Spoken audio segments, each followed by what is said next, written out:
Good morning सम्पूर्ण साथीहरूलाई। आज चाहिँ म यो केराघारीमा हल्का आफ्नो भिडियो लिने क्रममा छु।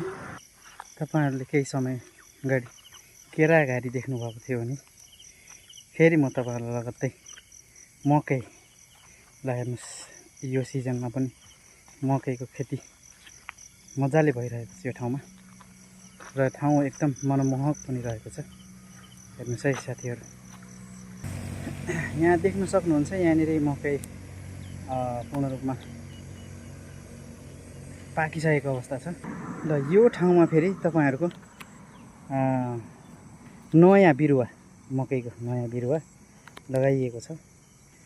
यहाँ पुरै सिजन मकै लगाउने गरिएको देखिन्छ।